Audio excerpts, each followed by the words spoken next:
ये देखिए शिमला की माल रोड, क्या मनमोहक दृश्य है। बरसात हो रही है और टूरिस्ट आए हुए हैं। ऐसा दृश्य सुंदर। राजस्थान से डेक्कन हेल्थ केयर की टीम आई है। टूर अचीव किया था, फन टूर। फन करने आए हैं यहाँ पे, तो खूब फन करने हैं। सारा शिमला घूम रहे हैं।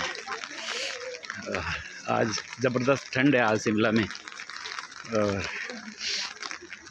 ज़बरदस्त ठंड के साथ साथ ठंडी हवाएं भी चल रही है, और साथ में बरसात भी हो रही है।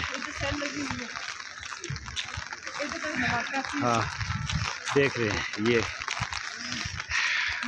Thank you Deccan health care.